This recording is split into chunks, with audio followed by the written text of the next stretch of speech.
What is up, Thrive fam? CJ Finley here, back with another Thrive on Life podcast episode.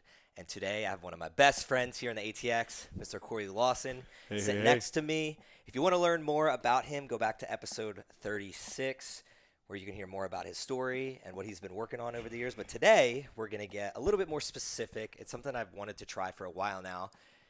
Writing down some questions and then kind of doing a little bit more of an interview style so that we can be more valuable to the audience. But before we get into that, Corey actually had a pretty interesting question before we hopped on here. The conversation stemmed from he asked me if he could drink while on this podcast. And when he said drink, he meant water because we have headsets on.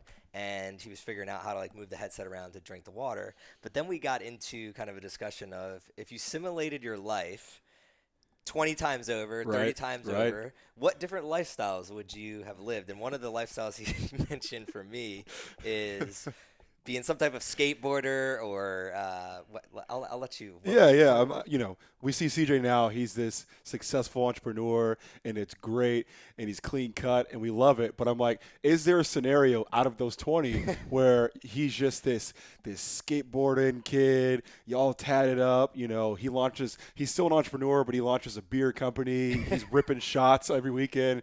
Who knows? I mean, maybe you apply those same entrepreneurial skill sets to a whole different To the path. other end of the market. Yeah. It's like it, it's one of those things that I mean, who knows? It could be the future. We were just talking about this the other day where what if a beer brand comes out what if you come out with an alcohol that doesn't have ill effects? So you still get kind of like that buzz because I love the buzz. There's nothing wrong with that, Yeah. right? I just hate the downside. Right. Like I'm the type of guy when it comes to business, fitness, health, I always protect the downside, That's right. right? I get So it. when you see me working out, you don't see me I'm never the guy in there doing the hardest reps and the hardest sets and whatever because I'm protecting my downside. I'm not Right. trying to get hurt. I'd Right. rather work out 7 days a week than ruin the chances of that. And it's the same thing when it comes to business. I'm not gonna make really I'm gonna risk it for the biscuit, but You're I'm gonna not risk gonna it, but not put the whole I'm not family gonna on the put the line. whole family on the line, right? So it's just hey, maybe one day, never say never, come up with a concoction where it's just you know how they have these non-alcoholic things. We could get into, okay, this is alcoholic, but instead of drinking it and it affecting your liver, it doesn't affect your liver anymore, but it gives you a little bit of takes the edge off a little bit. Hey, look, whoever figures that out, that's probably $1 billion company. And if it's you, I'm telling this to people right now. All I want is 1%. That's it. Hey, I only 1% of a want billion, how much is that? Let's do some math right now. So 10% of a billion would be 100 million. So it'd be 10 million, right? Look at that math. Hey, man, Family. come on now. All I right, did go to UT. cool. We're going to hop All right into it. It's Friday. I'm really fired up, and I wouldn't want to spend it any other way. So, top priorities of someone who's thinking about starting a side hustle. What should their top priorities be? Ooh, so this is somebody who has not started yet. No, they are sitting at their job right now and being like, man, this last year was pretty crazy. I kind of see where the world's going. I have a little bit more free time because I'm working from home. Mm-hmm. What should my priorities be? Because one of the things I've seen is that a lot of people that try and go start their side hustle, their priorities are all fucked up. Right. God. So the first two that come to mind for me is number one, you got to get your finances in order, right? So when I started my side hustle when I was in corporate America 2-3 years ago, one of the reasons I wasn't able to make that leap in the first year or the second year was I still didn't have a great process in place when it came to how much am I saving every paycheck, how much am I investing every paycheck, all that stuff. So I would say they've got to get their personal finances in order. And then two, they need to actually sit down and figure out what they want to do. Like what are they actually passionate about?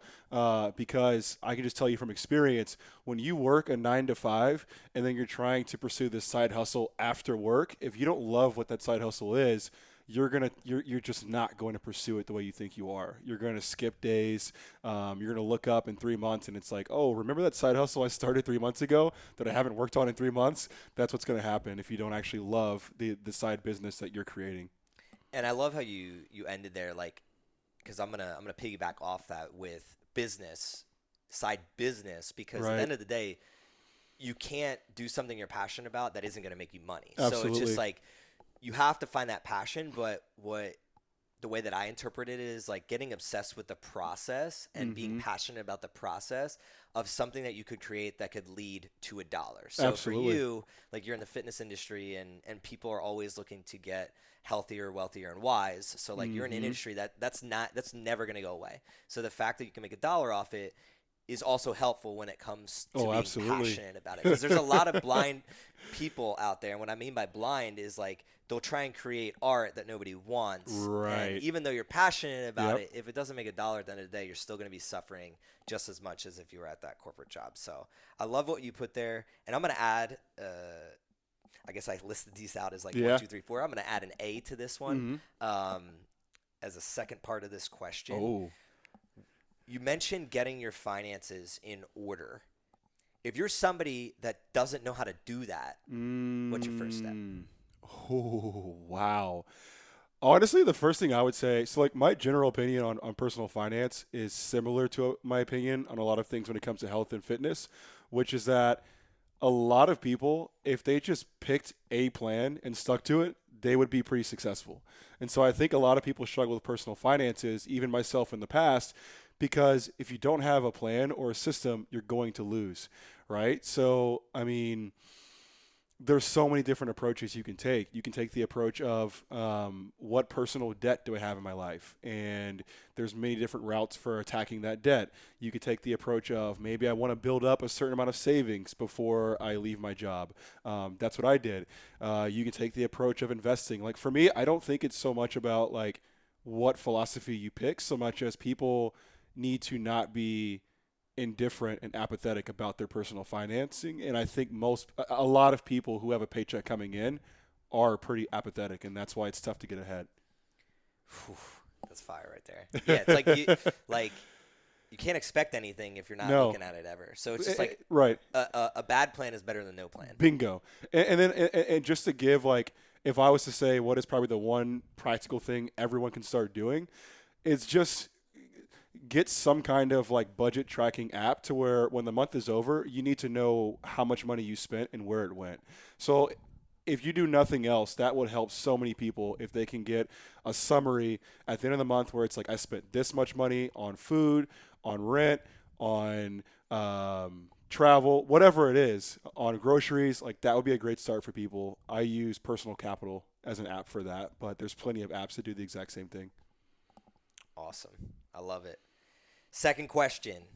What is the biggest misconception about being your own boss? Because I think a lot of people out there, they want to get the side hustle. Yeah. And because they have this fictitious idea of what it means to be your own Right. boss and that it's all peaches and cream when we know that it's like far from that. It's literally just a type of person in my Right. eyes. Absolutely. So what are the biggest misconceptions that you've kind of come across? Ooh, a few. So one misconception that I get all the time from friends and family, because people are always like, oh, it must be nice being your own boss. It must be nice running your own business. Like, oh, whatever. I think people think that when you run your own business that you don't work a lot and that life is really easy. And I'm here to tell people, at least in these initial years, you're going to be probably working more than you did at your corporate job. And so for me, when I had a corporate job, it was I can work 9 to 5 from Monday to Friday, and it's very, organized, and when you're off, right? Versus now, I'm like, you guys think it's easy, but guess what? On a Friday night, I might be at a coffee shop working, right? On a Saturday, I might be working. If there's a client that wants to work out on Sunday, hey, their money's green. I might be working on Sunday, right? And so I think people have this misconception because of, honestly, social media. Because, one of my pet peeves, people try and, I think, over-glamorize the entrepreneurial lifestyle. So people think we're just like on a beach 7 days a week and that's what we do. And it's like, no, I think we probably work more hours than a lot of people do at their actual jobs. So that's one misconception.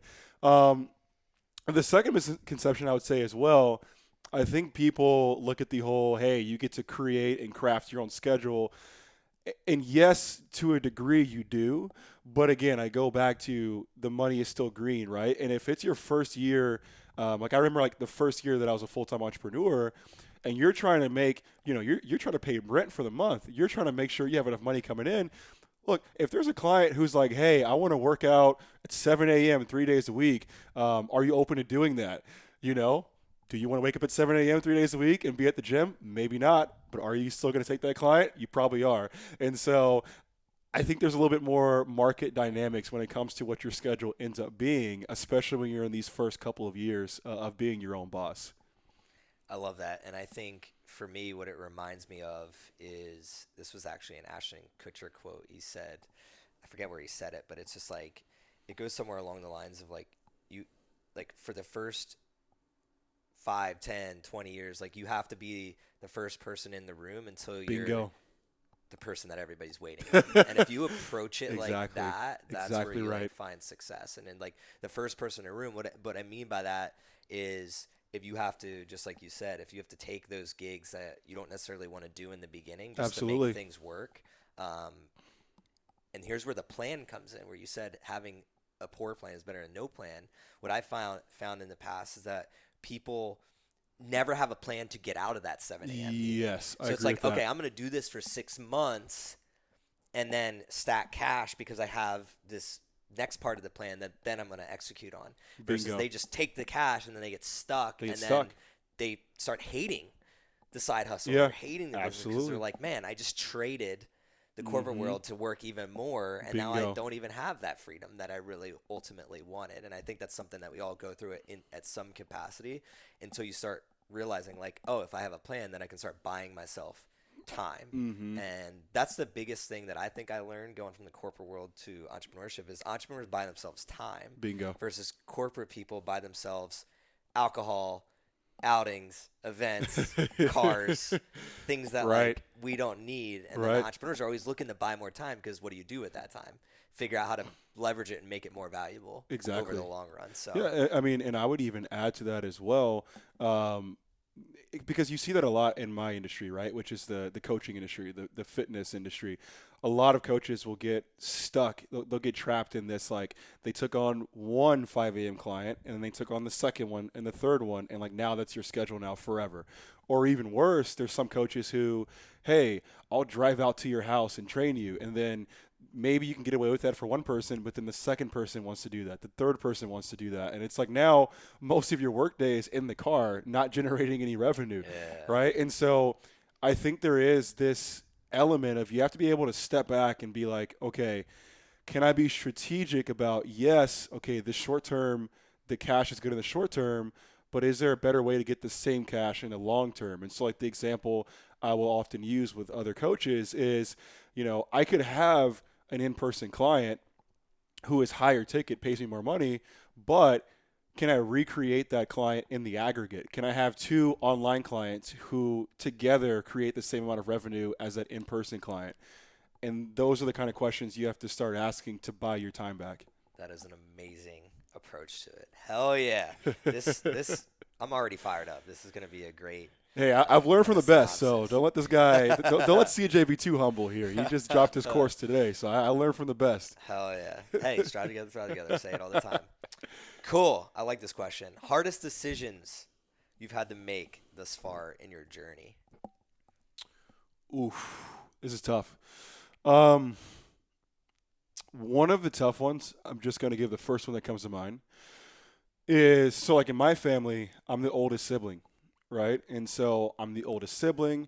We're not, like, our family is not super well off, things of that nature, right? And so for me, when I was, when I called my mom saying, hey, I'm going to leave my corporate job, she's happy for me. She's excited for me, but she's also nervous because at the time, my sister's still in college, right? And God forbid if something happens to me or my mom, like, there's no safety net, right? And so, I mean, just again, to give you a bit of a background, it's like, for me, my family background, when I quit my corporate job, like, I knew going into it, like, there's no safety net. Like, I don't have, some inheritance or rich parents who can just bail me out, right?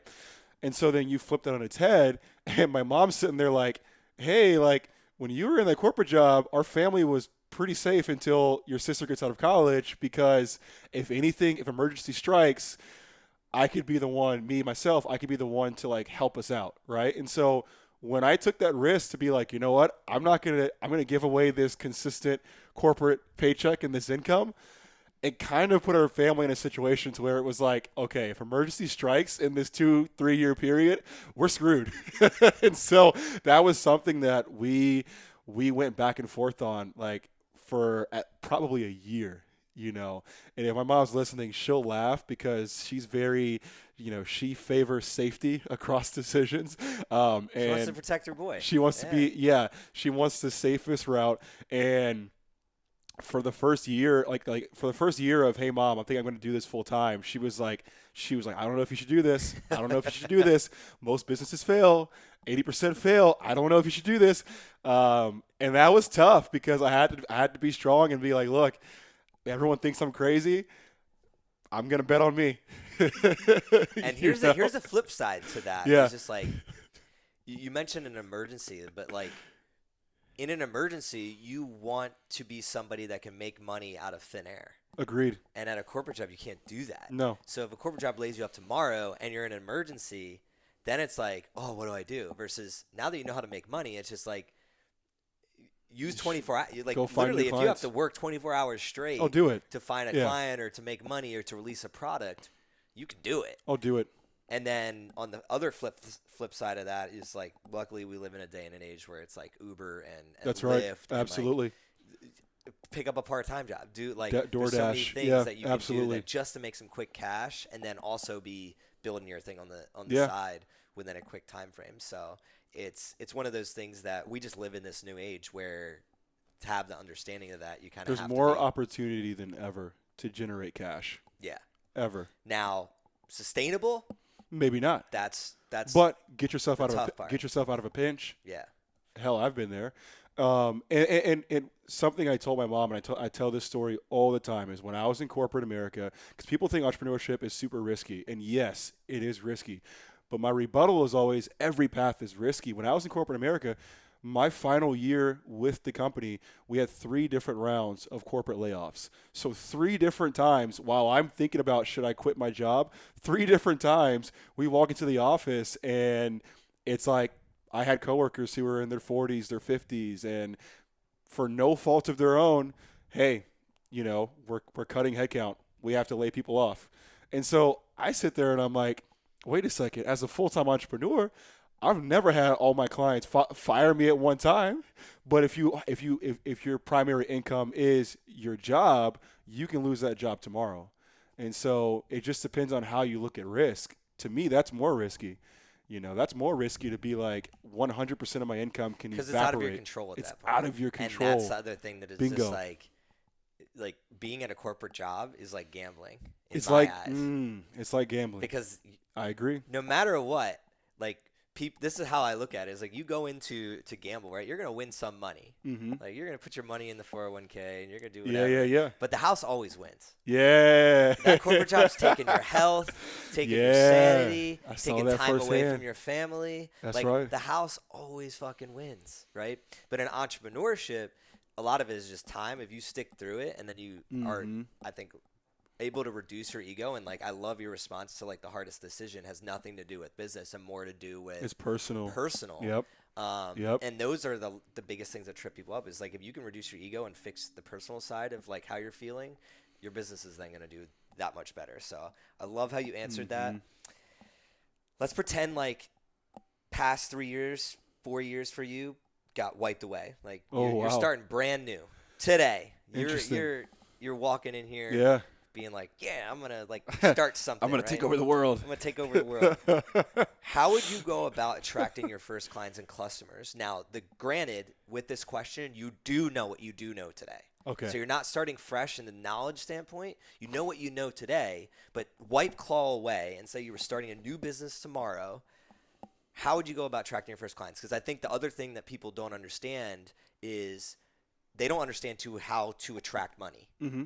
Like, we're so used to chasing money, right, and trying to chase money to save, rather than having the money come towards us. So knowing what you know now, what would you say to the people that are looking to start that side hustle to learn to get into that attraction phase and attract those first clients that they're trying to get? Good question. So, you know, It's a little bit industry specific, although I think across industries, the more value you can give out to the world, the better chance you have of attracting those customers. If I was to say for my journey and I was to start a fitness company from scratch all over again, whether my goal was to sell a course or to get one-on-one clients, whatever it is, I think I would do a pretty similar thing, which is I would start from scratch, just like I did. We had a boot camp on day one where we had people coming out to the boot camp, and I think that's what I would do. Yeah, I would go out. I'd be like, hey, I'm hosting a boot camp on Wednesday night. The first month is completely free. So something that's like gathering people. Gathering people, and the reason I would say that is because if I'm going to try and get somebody to invest in one-on-one coaching, the more that they can trust me and get to know me, the better chance I have of getting that person to make that investment. And so I would sit there and say, hey, I'm going to do these boot camps, every Wednesday night. This month it's completely free, whoever wants to come out. And I would just do my best to make them, feel like, man, I learned something at that boot camp. I had a great workout. I really enjoyed Coach Corey. He taught me how to squat, whatever. And then in the background, I'd be like, oh, yeah, and by the way, like if you're interested in coaching, let me know. So that's probably what I would do. I would try and create something where I'm touching people directly, but then offering value in the form of that group workout. And I would try and parlay that into more clientele.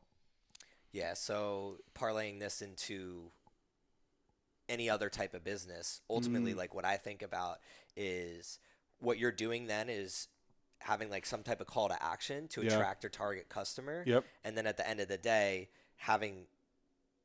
being able to speak to those people Right. in multiples rather than Right. one-on-one, rather than Absolutely. one-on-one. And that's where a lot of people go the other route, which is like, I'm going to cold call and I'm going to cold DM and I'm going to, rather luck. than saying like, Good what you're luck. talking about really doing is building up your personal brand Right. by providing value Absolutely. to a public space, and literally anyone can do it. So a Right. great example is like, if you're in the corporate world right now, that's a great thing to have because you have so You many have so many fucking contacts. It's crazy. connections, right? So hey, join my webinar. Hey, join my Bingo. live. Hey, come to my boot camp. Hey, come to the park where Right. I'm going to be speaking on XYZ. Like, and then also the second thing I would say is, and you did do this, which is go to other people's things. Absolutely. Which is like, that's how, if you can provide value to people that are already in that space, you're going to be able to draw that attention and attract those people. Yeah, So. and I would just like piggyback on the previous is like I guess my philosophy is I want to create trust in the marketplace as soon as possible, right? And so in fitness, if I can do that through a group workout, wonderful. But if I was a barber, if my business was to open like a barber shop, I would probably go to 10 people and be like, hey, I'm going to give you a free haircut if you trust me. Here's my haircut I did on myself. Here's my certificate that I can cut hair. You can trust me. I'm going to give you free haircut if you allow me to post your before and after on Instagram. And so that like any industry that I'm in, I'd be trying to create that trust. If I was in a food industry, I'd be like, can I host some kind of social event where I can have samples of my food out there. So I guess that's just always been my philosophy is how can we create trust as soon as possible. I love that word. And I think that's, again, when you're in that corporate space, that's not something that you're thinking about. But here's something that, like, even if you're not trying to build a side hustle right now and you're thinking about just your own job and your own career, like, you get your emails answered quicker if people trust you, if people find you authentic, if people find you valuable. So this doesn't just apply to the entrepreneurial world. It applies to literally pretty much life. Like everything. Trust. If someone, what can I do to get somebody to trust me? And ultimately, it's just be a good human being and like try being more valuable and giving life to people rather than taking life. So I love that. I love how you ended on that. It's no different from even in corporate. Like, if you have a corporate job, like, don't you ask your manager, hey, is there any projects I can jump on? Why do you ask that question? Because you want to build trust. It applies to everything. Hell yeah. Love it. All right. The last question in the business section, and then we're going to jump more into the health and fitness. What books, resources, advice have been most helpful for you in your entrepreneurial journey? Ooh, books, resources, advice. The first obvious one is, I've been CJ's been a coach and mentor of mine since 2019. And so that is an obvious answer. So I would start there. Let me think. Other books, resources, advice. But how did we meet? This is a funny story. So I had a high school friend.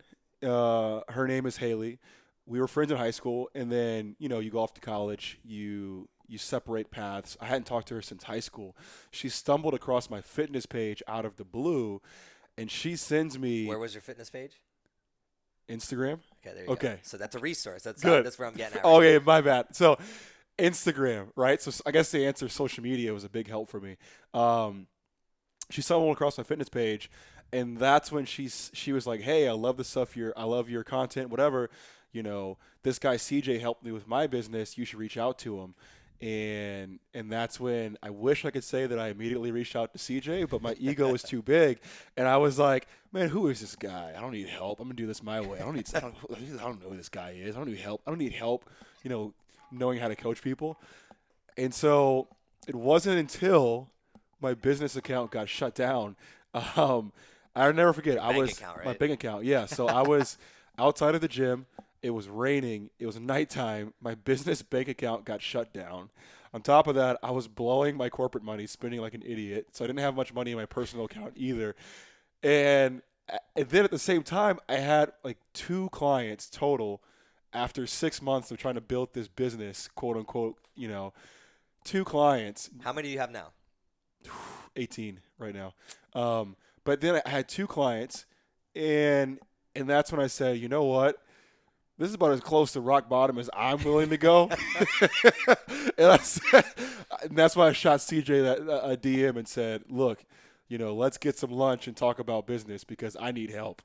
So I love this. And another reason I'm having you tell the story because we just parlayed off of trust, right? Yep. So what did we do when we got that lunch? Right? I'll never forget. So I show up to lunch with CJ, and I'm going into it thinking, I'll probably have a good conversation, yada, yada, yada. I walked out with 3 pages of notes because CJ starts grilling me with questions on, well, have you done this in the business? Have you done that? Have you thought about this? Have you considered that? And I'm like, okay, wait a second.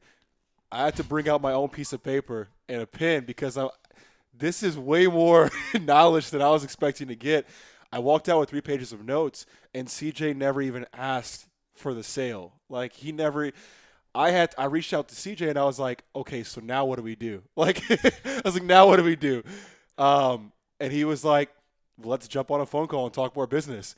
And I'm like, okay. And then I walked out with like 2 pages of notes that time. And then finally I was like, dude, I got to work with you. Like I have to.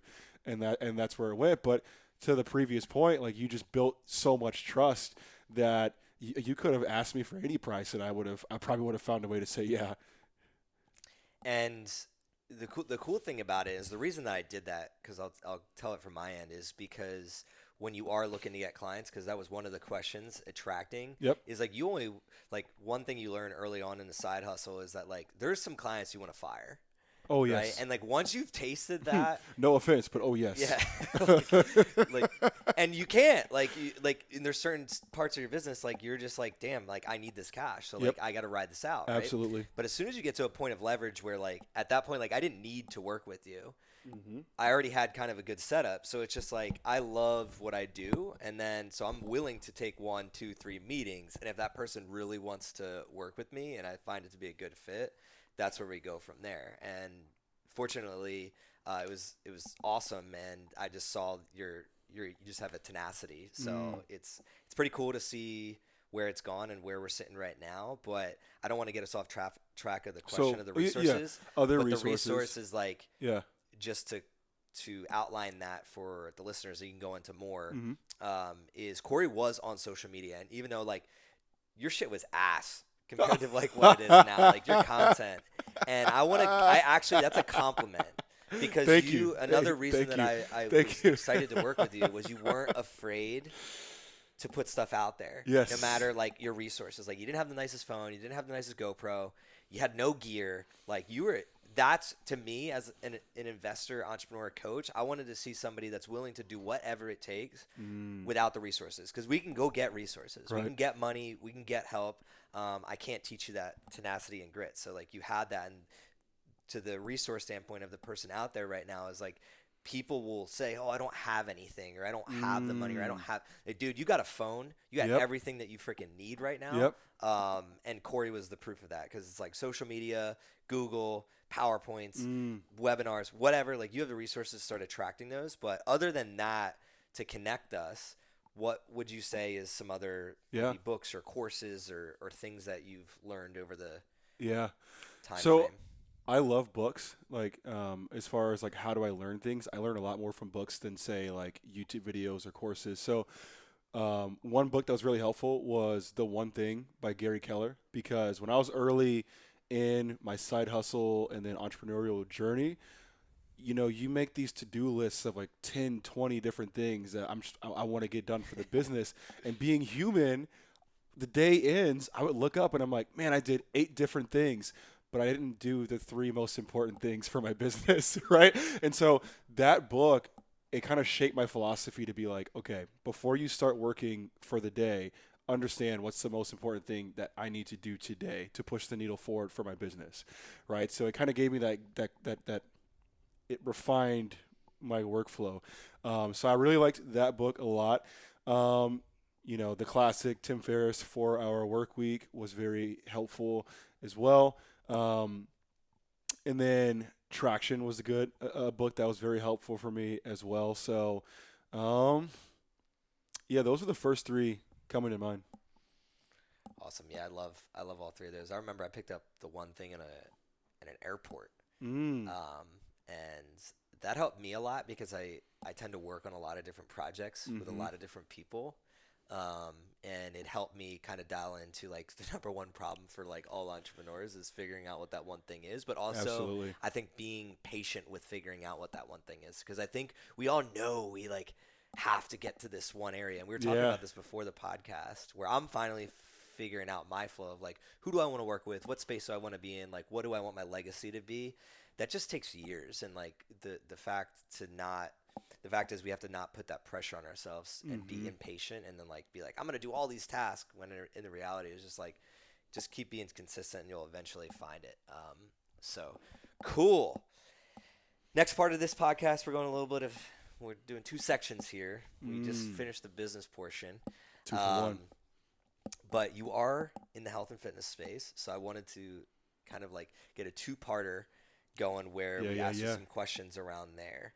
Because one, just selfishly, I want to know your response to these. But 2, I know they're going to be super valuable to the people out there. So first things first, what is the most underrated part of someone's personal health in your eyes? Wow. That one is actually, that's a quick answer for me. That's sleep. And it shouldn't be. You look at sleep and it's like, that's the one thing that all animals share is we all have to sleep, right? And, you know, one of the best arguments I ever heard for sleep was for a human to be unconscious for 8 hours, especially back in early human history when we're like, you know, in the wild and, you know, in caves and there's danger around us. It's like, if sleep was not incredibly beneficial, it would have been evolution's greatest mistake to make us require sleep, right? So if you think about sleep, it's like any fitness goal that you have, do you want to lose weight? Sleep is beneficial, right? Because that impacts your metabolism. It also impacts your judgment as well. You know, so if you're somebody who has cravings all the time and gives into your cravings, sleep impacts that because it impacts a part of your brain that deals with judgment and rational decision making. So if you want to put on size and mass, sleep impacts that. If you want to be happy and be in a good mood, sleep impacts that. If you work out because you want longevity, sleep certainly impacts your longevity. And so I would say sleep, and the reason I say it's underrated, it's not that people don't consider sleep to be a topic, but if you look at how many hours of sleep people actually receive in America in 2021, it's subpar. You know, people are sleeping 6 hours a night, 6.5 hours a night. Go ahead. I love that response because when I think underrated, it's like something we know we should do, right? But still don't do. We still don't do, just like, right? So it's just like It's like sports. It's the guy that you know you should probably mark or like have Right. somebody on, but you still don't, and then he And then beats he you, beats you. right? Because you just undervalued him, underrated him, and That's right. at the end of the day, like I love how you took that approach. And I actually heard something. I don't know. I was listening to a podcast, and they were talking about what if human beings, like you know how we're awake Mm-hmm. most of the day. What if we originated as sleeping most of the day? They're starting to have findings of like the whole like we're up most of the day is kind of like counterintuitive to like back in the day because basically sleeping is where we get our energy. That's right. Right. So when Absolutely. you don't have fast food and grocery stores on every corner, the main part of what you're doing is conserving energy. So what a lot of experts are looking at is like, did we actually sleep and rest more so that we had the energy to have one spurt of like, Bingo. we're going to go get more energy and then we're going to relax like hardcore. That makes Within perfect our own sense. extent, right? Like relaxation, if there's like saber-toothed tigers coming, like is tough. But like we're gonna find a fort or protect ourselves. But I'm talking relaxed citizens. Like we're not gonna be running around all day, Right. every day, stressing ourselves out because we know that if we do that, we're not gonna survive. That's a very interesting idea. I agree with that because if you think about it, today's workday, it's like humans now like work for like 8 to 10 hours sitting down at a desk, right? Versus to your point, if in order to get food we had to go hunt a buffalo, then you need sleep because when it's time to go hunt, you need to be at 100% and ready Yep. to go attack, right? Slash, if there's something dangerous chasing after you, you don't need energy for 12 hours. You need energy for the 1 hour that thing's coming for you, Yep. right? And So so you need to be like resting for 19, 20 hours. right, absolutely. Just for that 1 hour. Absolutely, protection. man. And so that's what I would say. It's sleep, and I don't think sleep is underrated when it comes to like high level athletics. Like if you listen to pro athletes or to pro athletic trainers, they're always harping on sleep. But I think that for just everyday individuals, it's something that we probably all need to do a better job of. And again, I look at sleep as sleep and probably water are the two things that are going to benefit everything that you pursue in life. So why don't we do it? What is the most overrated? Ooh. Okay. Most overrated when it comes to health. Fitness, health, nutrition, whatever. Yeah. What people you see the majority kind of lean into that you just like that's way overrated. Okay, I'm going to split this in two. I'm going to do from a training standpoint and then from a nutrition standpoint. Okay. From a training standpoint, I think the most overrated variable that I see people go after is, I guess, like, what's the best way to phrase it? Like, single workout intensity. That's what I would say. So you have people who, when they decide to go work out, whether it's at the gym or at a boot camp or whatever it is, they have it in their mind that this workout needs to be the most intense, crazy workout I've ever done, and this needs to make up for all the past 10 years of not working out. And so you end up, a few things happens as a byproduct of that, right? One is obvious. You end up, a lot of people get injured, right? And we've even seen this in 2021. Coming off of 2020, a lot of people, there was quarantine. People were not really working out as much as they used to. So it's no surprise that I keep hearing people get injured. How'd you get injured? Oh, I was doing sprints. How'd you get injured? Oh, I was playing a sport. How'd you get injured? Oh, I was doing a HIIT class. It's like, for me, you'd be so much better off, kind of like you said in the very beginning, of having a more moderate workout that you can do, 3 to 5 days a week, and you can sustain that over time, as opposed to, I want today's workout to be the craziest workout I've ever done. Now you're injured. Now you blew an ACL, right? And even if you don't get injured, what ends up happening is somebody goes so hard on that one workout, and then it's like, hey, when are we going back to the gym? Oh, I'm still sore. Dude, the workout was 8 days ago. What are you talking about? And so from a training standpoint, I would say people try to pack so much into a single session. That's the most overrated variable. From a nutrition standpoint, I think what I see a lot of people make the mistake of, if I was to give the direct answer, it would be nutritional perfection on weekdays. That's what I would say. So I see a lot of people who on Monday, Tuesday, or Wednesday of a week, they try to be so perfect. They're like, hey, I'm eating this salad and I'm eating this, zero sugar this and I'm, all this stuff. And they don't realize that your Monday through Thursday is actually pretty fine. The only reason you're losing is because of the weekend. And so a lot of times when I have clients, it's not uncommon for our very first nutritional theme to be, hey, win the weekend. On Friday, I'm texting them, hey, win the weekend. What's your plans for the weekend? What are we doing this weekend? Are you going out this weekend? Are you staying in? Do you have food cooked for the weekend?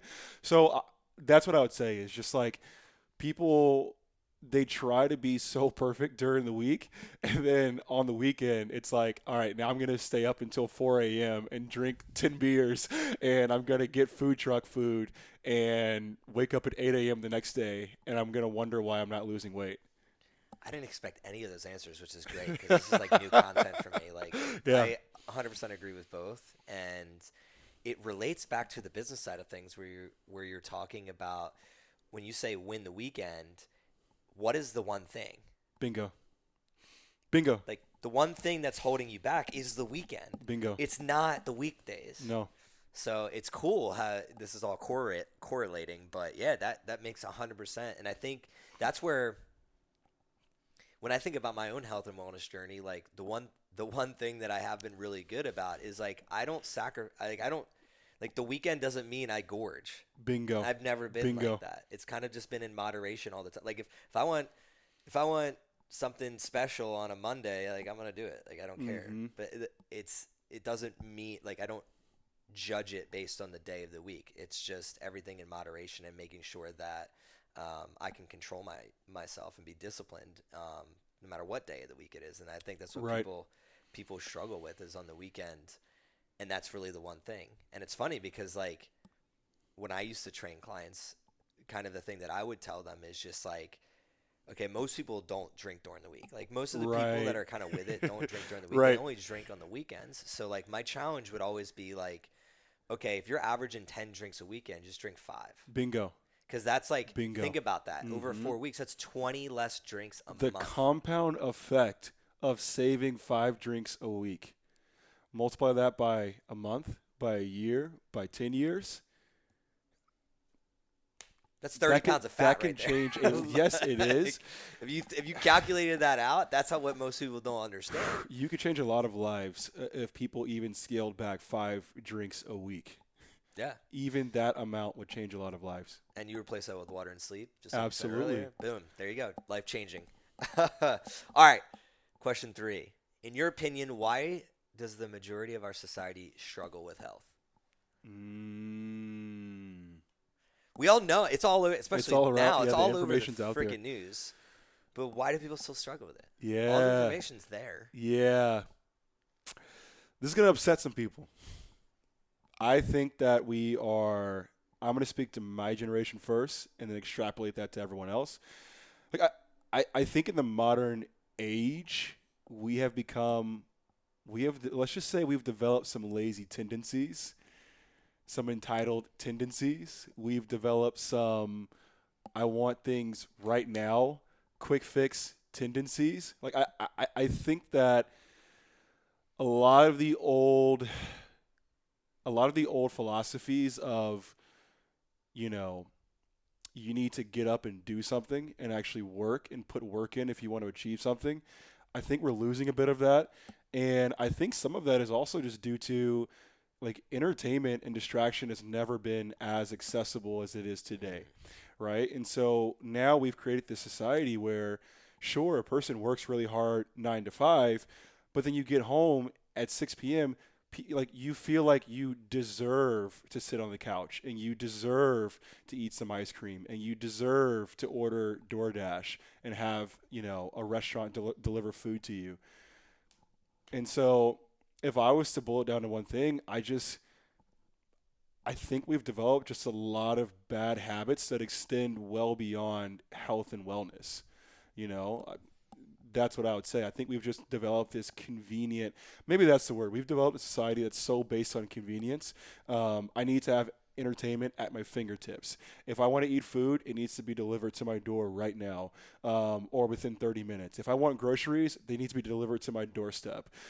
We have a society all about convenience, and then you ask the question of why do people not go into a gym for an hour and sweat their butt off? Why do people not stand in front of a hot stove and cook some food for 30 minutes? Why do people? They don't have to. Why they don't have to? Why do people not open a textbook about health and wellness and actually study these things? We've developed a society that's all based around convenience, and I think that more than anything is the reason. Solid answer right there. Wholeheartedly agree.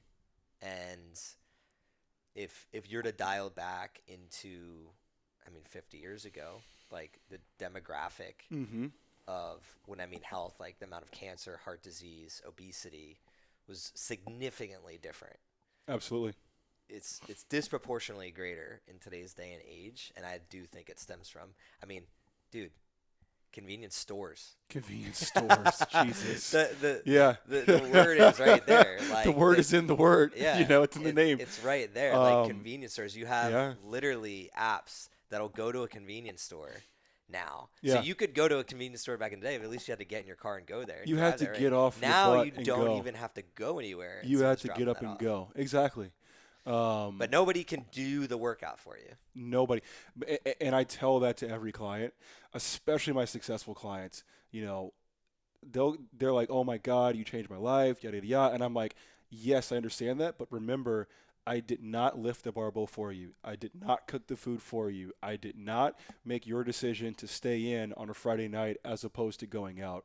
And those are just tough decisions. And if there's a muscle that is ability to make tough decisions, I don't think our current society really truly asks us to develop that muscle very much. Now, for the older generation, did they just get soft?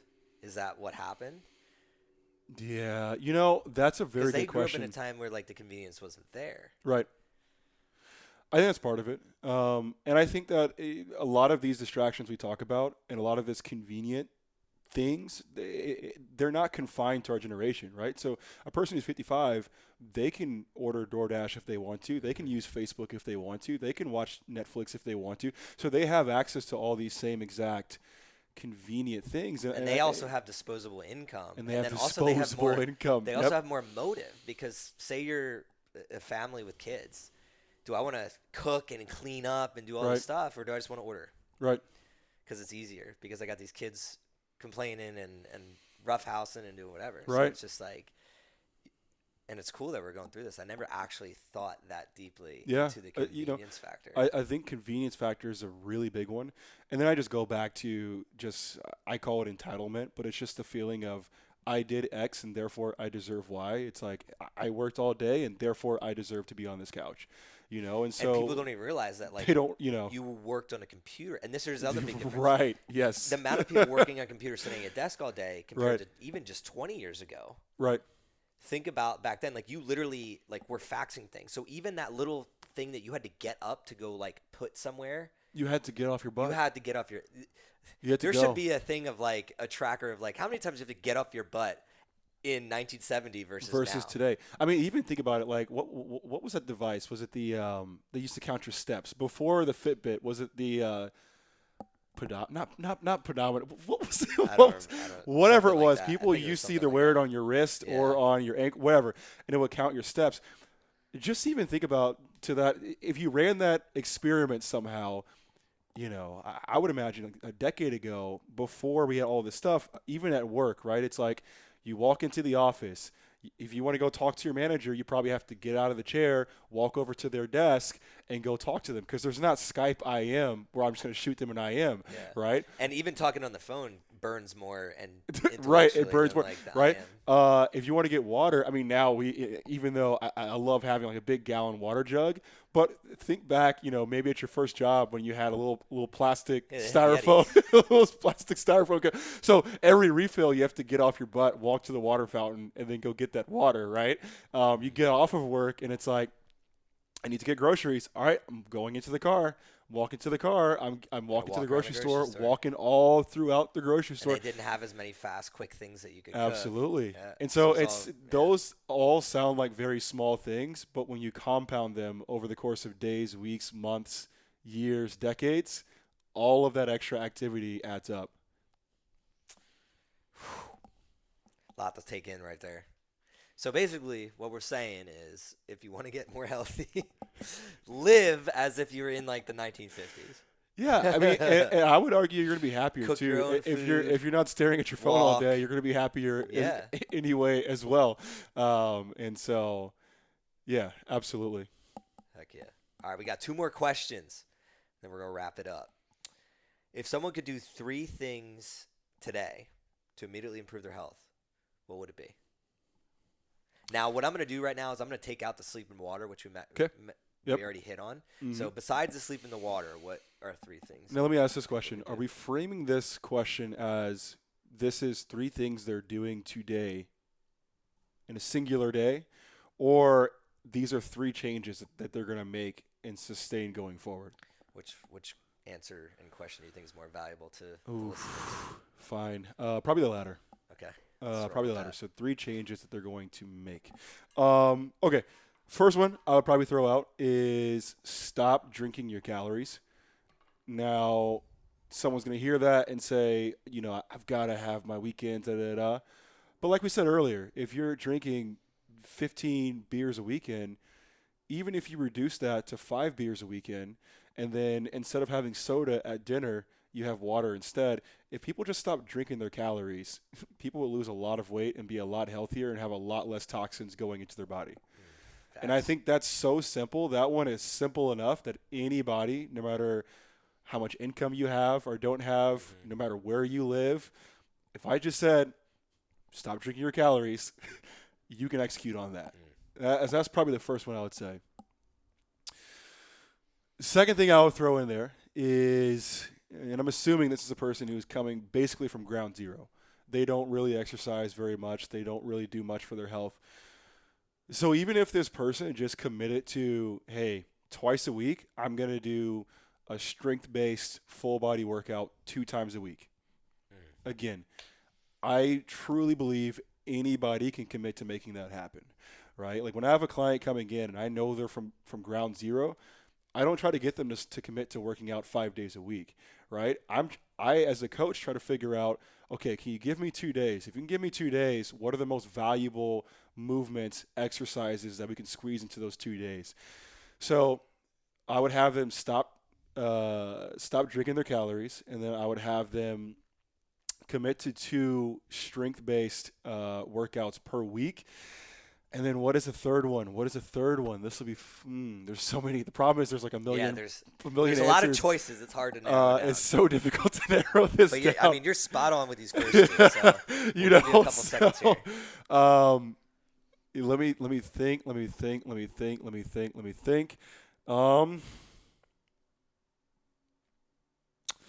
then maybe, I don't know. I was going to say set a goal, but that's vague. I want to go a little bit more specific, something people can truly commit to. Cooking. That would be the third one I would say. I would tell anybody that create some kind of cooking goal. Maybe it is, I would love, and I tell clients, I would love for you to cook once a day. But if you're listening and you're like, I work 3 jobs, I can't do that. But I would say that third thing would be cooking at least 2 or 3 times a week at a minimum.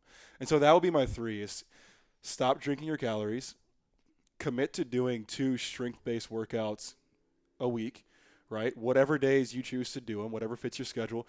And that third one would just be commit to, I'm going to cook food at home at least 2 or 3 times during this week. Because that third one, if you cook your food at home, again, you're going to naturally eat less calories. You're going to naturally have less grease and junk and things going into your food.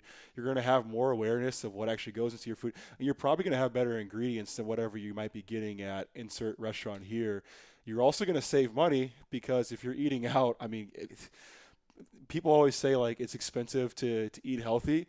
And I'm like, what restaurants do you guys go to? Because even if you go to a fast food restaurant, I mean, you can go to like, let's just say Popeyes.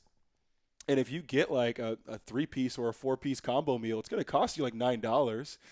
But if and the gas and the gas and the time to and get the there. time versus if you buy, a thing of chicken breast that maybe it's $10, but there's like 6 or 7 pieces of chicken in that. So that therefore means your chicken for that one meal was like less than $1, right? And then whatever sides you choose are going to be less than $1. It's cheaper to cook. Yeah. So anyway, in summary, stop drinking your calories. 2 strength workouts per week or more, and then cook at least 2 times per week. That will be the first 3 things that I think anybody listening to this podcast can execute. I love the fact that you added the 2 strength workouts in there, because I think when we go back to that underrated question, I think like lifting weights is entirely especially in the women demographic, Yes. which struggles with weight a lot. Ultimately, because guys get more slack, unfortunately, with their weight than women do. So the psychological aspect of that takes a greater toll on females. But if they would learn that, like, how to lift weights and how to do it properly, like that is such a good stack twice a week, rather than, especially with like lifting weights, like you can cut it to a half an hour versus like you have to go for a run for an hour, like to really see a huge benefit over the long run. It's just like 2-hour-long runs per week or like 2 strength-based workouts. Like I'm always going to pick 2 strength-based workouts. And I'll tell you, here's what I tell clients who are hesitant about working out, right? A few of the benefits, even if they're like, Coach, my goal is to lose weight. Why am I working out, right? A few things I tell them. Number one, the more muscle mass we put on your body, the better your metabolism will be, the better your body's going to do a better job of burning fat as a byproduct of having more muscle tissue as opposed to fat tissue, right? So that's just first, is the more muscle mass you have.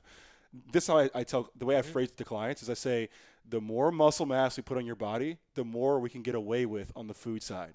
Yeah. Obviously, it doesn't mean hedging your bets. We're hedging your bets.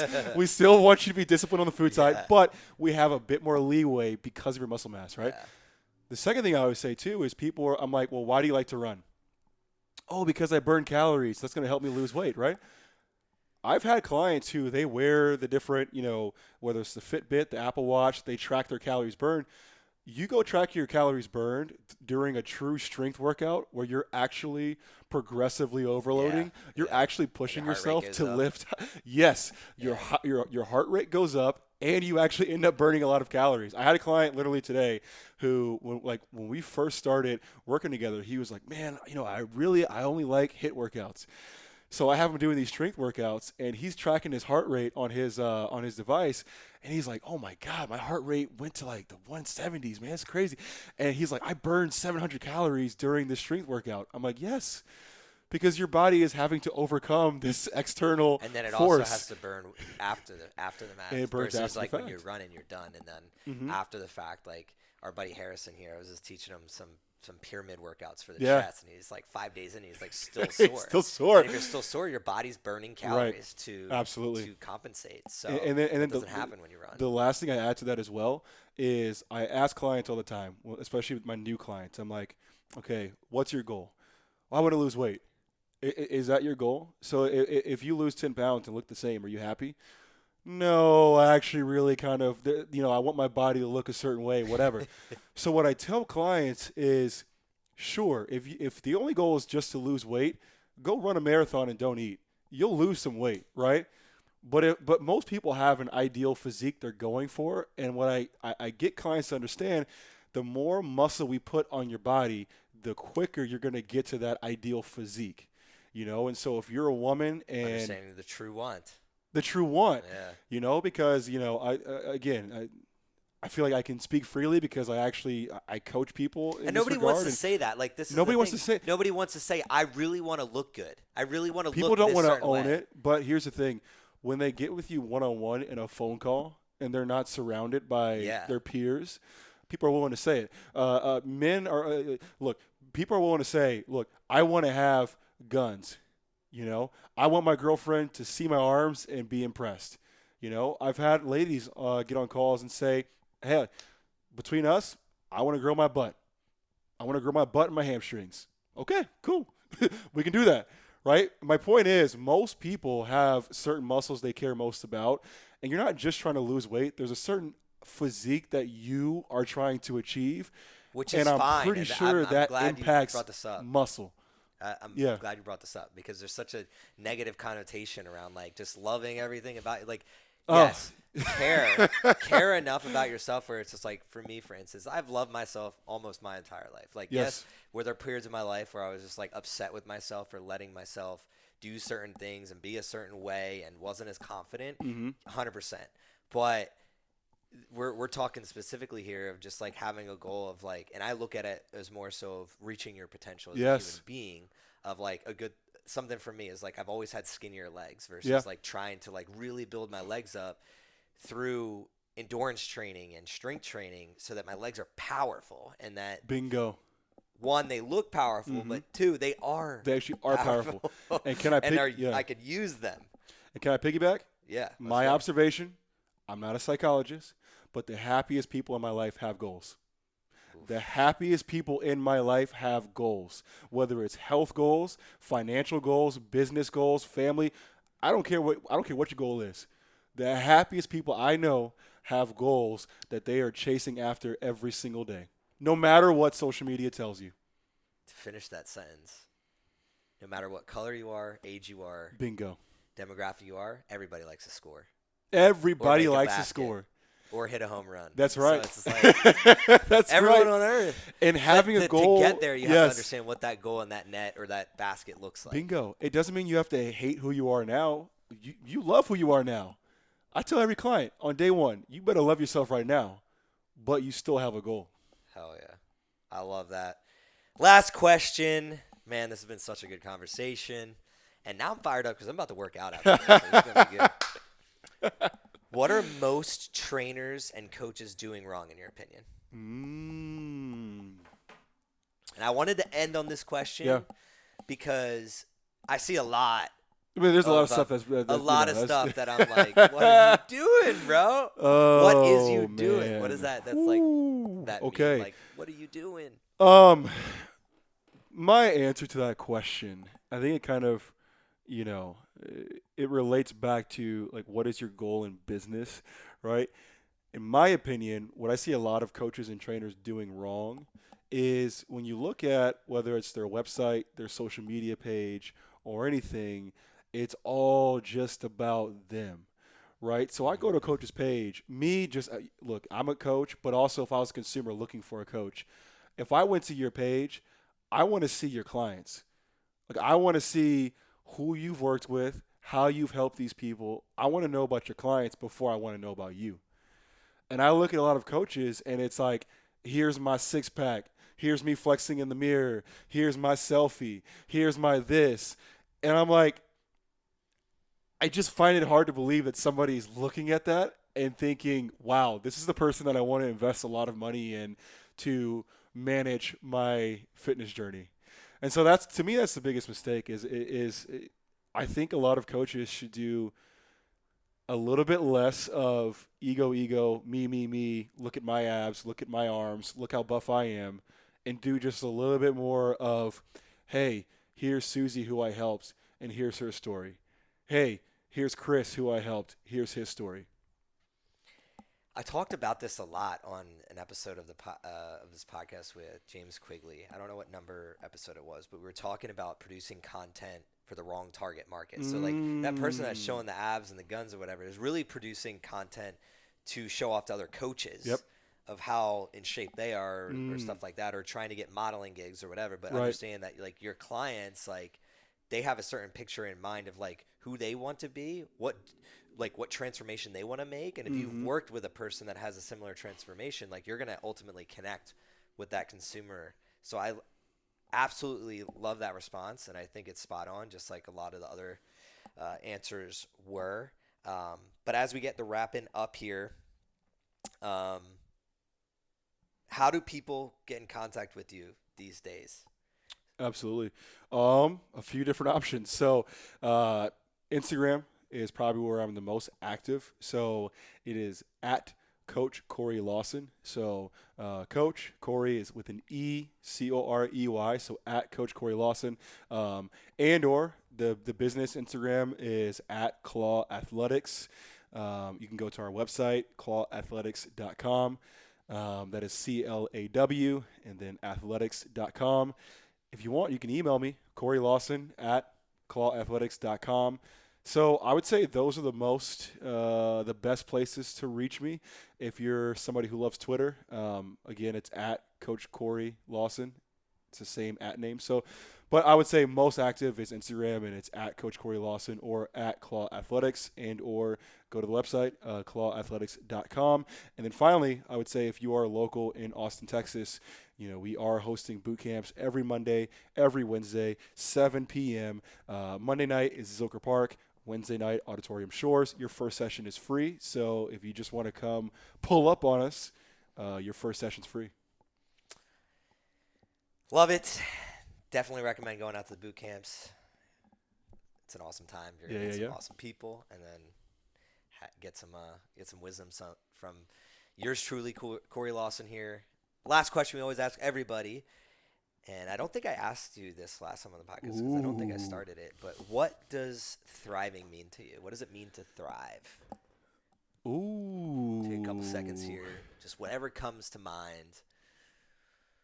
When you think of the word thriving, what do you think of? To me, if I think of what thriving means, I think that means that when you wake up in the morning, I would flip the question. I would ask a question of what is the gap between when I wake up today, what is on my agenda versus what do I want to do? The smaller that gap is, the closer you are to thriving. Whew. And the larger that gap is, the further away you are from thriving. And I think it has to exist on some sort of continuum in that way. Wow. I'm gonna write a blog on that. That was a great response to that question so quickly too. Like putting you on the spot. But as always, I always kind of end this podcast with my biggest takeaway, and this one was an easy one. You mentioned the word trust, and it's something like this whole conversation we're talking about business and fitness and health and corporate world, and no matter what part of the world you're in or where you find yourself, like being able to trust yourself and those around you and getting to that point is probably the number one thing that everyone should be seeking in their life. And it starts again with yourself. Like if you can't trust yourself to do the right things, how can you expect other people?